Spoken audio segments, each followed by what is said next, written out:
ашық аспан астындағы біздің шарамызға қош келдіңіздер.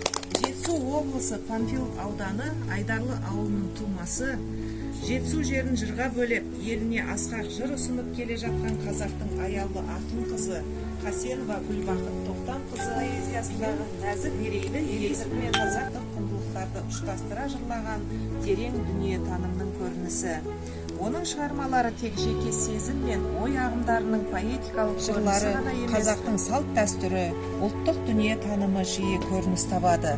Әсіресе ана, отан, туған жер, тіл тақырыптары оның поэзиясының алтын арқауына айналған.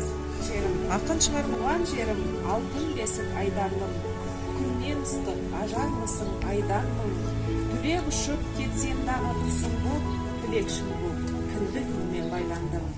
Сенде қалды. Туғып ұста ана тіліңді қолыңа, биік рухты серік еткен жолыңа.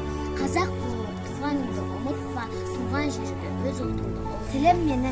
Тілім менің баға жетпес ырысым, тілім менің ақтық демім тынысым, тілім менің ғасырлардың маржаны, бізге жеткен бабалардың үнісім. Бақырған маңдайына, ұя салған бұлбұл құс таңдайына, қасиетті жерінің шыбығымен арағашты тәтетер балқайынға. Шағын бесікке құндақтаған, қасиетін ешкімге бұлғатпаған, қазағымның жеріне тие қонған, жер жанаты Жетісу қымбат. Жадыратыр жанынды тау самалы, табиғаттың көрген жан тамсанады.